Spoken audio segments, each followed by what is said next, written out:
And he taught me actually so hopefully he taught me well.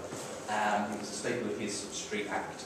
And he also taught me a lot about performance. He's been performing since he was 16, he's now in his 50s.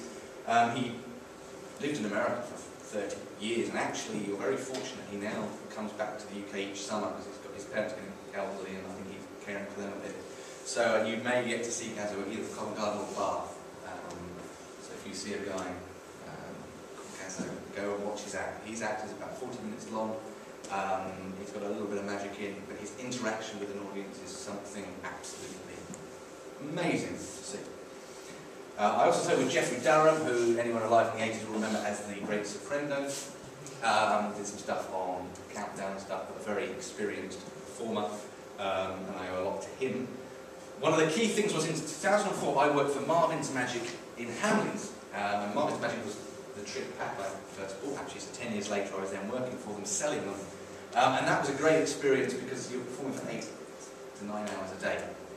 And I was chatting to some of the others about acting yesterday, and to me, the best way to get good at performance isn't to read a book on performance, it's to do it. And I think actors that have acted lots, performers that perform lots, it shows. And that's what I did for 3-4 months, constantly 8 hours a day.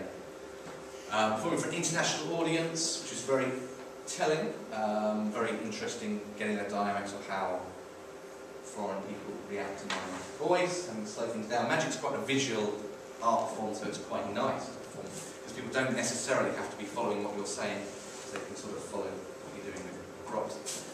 One thing I have found is, now I do a bit of acting now as well, I hate acting without props.